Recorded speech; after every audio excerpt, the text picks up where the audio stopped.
Iniwan ako ng asawa ko para alagaan ng ex-wife niya. Ang bigat ng nararamdaman ko ngayon. Sobrang sakit. Gusto kong ibahagi ang kwento ko para maibsan ang nararamdaman kahit konti lang. Hi Pocoyo Confessions. Ako nga pala si Colleen, 38 years old at taga Tagaytay. 2 taon pa lang kaming kasal ng asawa kong si Al, 44 years old. Pero pakiramdam ko, parang gumuho na agad ang lahat ng pinaghirapan at pinangarap ko. Bago kami magkakilala, may mahabang nakaraan si Al. 7 taon silang kasal ng ex-wife niya na si Iska, 43 years old, na ngayon ay nakatira sa Maynila.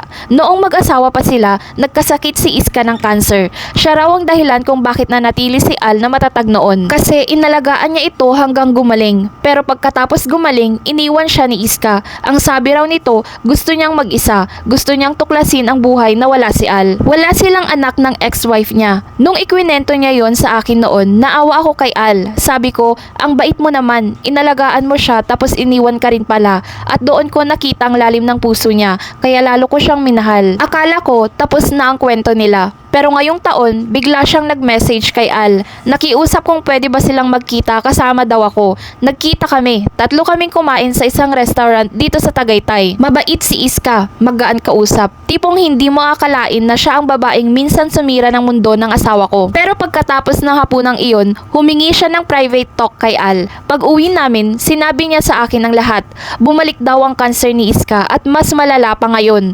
At sa gitna ng iyakan nila, humiling si Iska na sana wag siyang iwan sa laban na ito. Sabi ko kay Al, sasamahan kita. Tutulong ako sa inyo. Pero sabi ni Iska, pasensya na Colleen. Hindi ko kayang maging ganon ka-vulnerable sa harap ng taong hindi ko kilala ng matagal. Tinanggap ko ito. Naintindihan ko naman siya. Noong una, okay lang. Naintindihan ko kung bakit madalas siyang lumuluwas ng Maynila. Naintindihan ko kung bakit gabi-gabi niyang tinitext si Iska para kamustahin.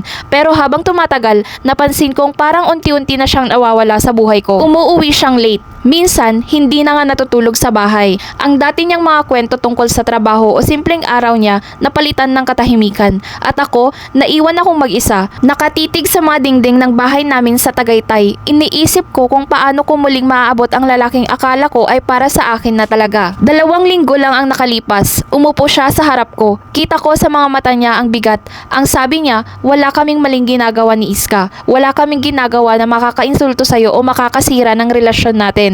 Pero hindi ko kayang hatiin ang sarili ko. Ang klase ng suporta na kailangan niya ngayon, hindi ko maibigay kung sabay kong aalagaan siya at ikaw bilang asawa, hindi ko rin kayang pahirapan ka. Para akong binuhusan ng malamig na tubig. Sabi niya pa, kung gusto mong maghiwalay na tayo, tatanggapin ko. At kinabukasan, iniwan niya ako. Sumama siya kay Iska sa Manila. Simula noon, halos wala na kaming kontak. Ako, naiwan sa bahay namin nag-iisa. Nasa harap ako ng veranda gabi-gabi. Tanaw ang bulkang Taal mula sa malayo. Iniisip kong doon ba siya natutulog sa tabi niya ng babaeng minsang iniwan siya? Masakit kasi hindi siya umalis para sa ibang babae na bago.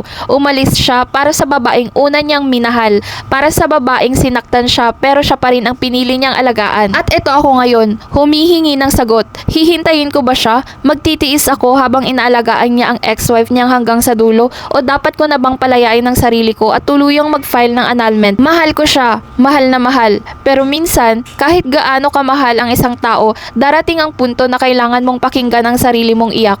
Kasi baka habang inalagaan niyang nakaraan niya, unti-unti namang namamatay sa kasalukuyan. Kung hindi akong pinili niyang iwan, siguro oras na rin para piliin ko naman ang sarili ko. Mga kapokoyo, gusto ko sanang humingi ng payo. Dapat ko ba siyang hintayin? Magtiis habang inalagaan niya ang ex-wife niyang may malubhang sakit? O dapat ko nang piliin ang sarili ko at tuluyang humingi ng annulment?